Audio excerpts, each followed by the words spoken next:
We live in a world that avoids discomfort at all costs. We've been conditioned to seek comfort, to crave certainty, and to make everything feel easy. But here's the truth. Growth doesn't happen in the easy places. It happens in the moments where we feel uncomfortable, uncertain, and a little bit exposed. If you're pushing yourself and you're not feeling some discomfort, chances are you're not stretching far enough. When you're trying to change, to grow, to evolve, it feels unfamiliar. It challenges the way you've always done things, and it creates friction. That friction is a sign that you're on the right path. Realize that comfort and growth don't coexist. Growth requires us to step into the unknown, to risk vulnerability, to face our fears. It feels like stepping into a dark room, not knowing exactly what's in front of you. And yet, if you don't step in, you'll stay stuck in the shadows, wondering what's just beyond your reach. But here's what we often forget. Discomfort doesn't have to be dramatic or painful to be meaningful. It doesn't always mean physical or emotional pain. Sometimes it's just the simple feeling of unease when we try something new or put ourselves out there in a way we never have before. It's the first time you speak up in a meeting, your voice shaky, but you do it anyway. It's the feeling of opening your heart to someone not knowing if they'll reciprocate. It's choosing to take the leap, even when the future feels unclear. And yes, it feels vulnerable. It feels risky, but it's in those moments that you're stretching. The discomfort is part of the process, not an obstacle to avoid. Think about it. Have you ever had a breakthrough that didn't come after feeling a little scared, a little unsure, a little uncomfortable? I know I haven't. The discomfort is the indicator that you're on the edge of something new, something more. But for many of us, discomfort feels like a red flag. Our bodies are wired to avoid it. We're hardwired to protect ourselves from pain, rejection, failure, or uncertainty.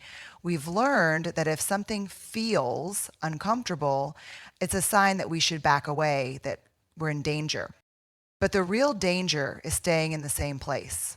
The real danger is choosing safety over growth, because safety leads to stagnation. When we avoid discomfort, we choose the comfort of what's known, even if it's holding us back. But discomfort, it invites us into the unknown, and in that unknown is where the magic happens. I used to think that when I felt uncomfortable, it was a sign I was doing something wrong. I thought, if I feel fear, if I feel doubt, if I feel uncertain, it means I've made a mistake. But then I realized feeling discomfort doesn't mean you're on the wrong path. It means you're doing exactly what you're supposed to be doing. The truth is, discomfort is an essential part of the human experience. We don't grow in the comfort zone. We don't find new perspectives or evolve by staying in our safe little bubbles. We grow by stepping into new spaces, by stretching our limits, by confronting our fears head on. Discomfort is the place where courage is born. Courage doesn't exist without discomfort. You cannot be brave if you're never afraid. Courage is not the absence of fear. It's acting in spite of it. And every time you lean into the discomfort, you're choosing courage. You're proving to yourself that you can handle more than you think. But it's not just about the external challenges. Discomfort also lives inside us. It's the internal discomfort of confronting our own beliefs, our own wounds, our own stories. It's the discomfort of letting go of old patterns, of releasing old ideas about who we are and who we're supposed to be. And that kind of discomfort, that's where true transformation begins. We all have those moments where we feel like we're not enough, where we question our ability to handle what's in front of us. But those moments, as painful as they are, can be our most powerful teachers. Because when we feel inadequate or unsure, we're forced to dig deep and find strength we didn't know we had. And that strength, it grows in the discomfort. Think about it this way. Discomfort is like a muscle. The more you face it, the stronger you get. Every time you embrace it instead of running from it, you build resilience. You build the kind of strength that's not based on avoiding struggle, but on meeting it with the intention to learn, to grow, to get better. Of course, it's not easy. Discomfort can be exhausting. It can make us question everything we're doing. But this is where we have to remind ourselves. It's not about eliminating discomfort. It's about reframing it. Instead of seeing it as a sign that something is wrong, we need to learn to see it as a sign that we're moving in the right direction. So the next time you feel discomfort, whether it's anxiety, doubt, fear, or simply the unease of stepping into something new, don't shy away. Lean in. Ask yourself, what is this discomfort trying to teach me? What is it telling me about the person I am becoming? And when you do, you might just find that this discomfort, this temporary feeling of unease, is the very thing that's going to transform you. We all have stories. Stories we tell ourselves, stories we hear from others, and stories that the world tells about us. But here's the catch.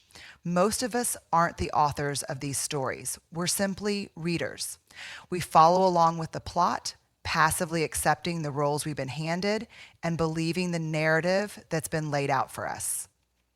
But what if you could pick up the pen and rewrite your story? What if the narrative you've been living wasn't the one you were meant to tell?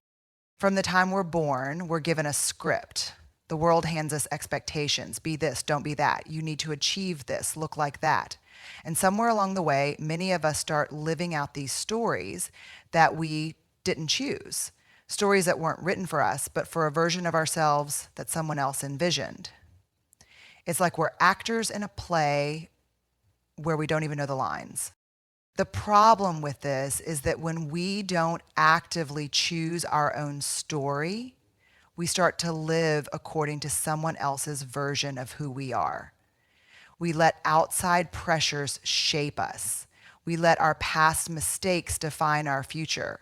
We let fears and doubts become the plot twists we can't escape from. But here's the thing. You are not trapped in the narrative that was handed to you. Rewriting your story means reclaiming your power. It means looking at the narrative that's been playing in your head, the one about not being good enough, the one about being too broken, the one about not having enough time, and saying, this isn't the full truth. You are not defined by your past. You are not confined to the mistakes you've made. And you certainly aren't defined by the stories others tell about you. Rewriting your story starts with awareness. It requires you to look at the chapters of your life and ask, is this the story I want to tell? Is this what I want my life to look like? You might realize that some of the chapters were written out of fear, out of guilt, out of obligation. And the first step to rewriting it is acknowledging that these chapters don't have to define the rest of your life. Here's the thing about stories. They don't just stay on the pages of a book. They become part of our identity. The way we see ourselves, the way we speak to ourselves is often based on these deeply ingrained narratives. If you constantly tell yourself that you're not good enough or not worthy of success, your actions will follow suit.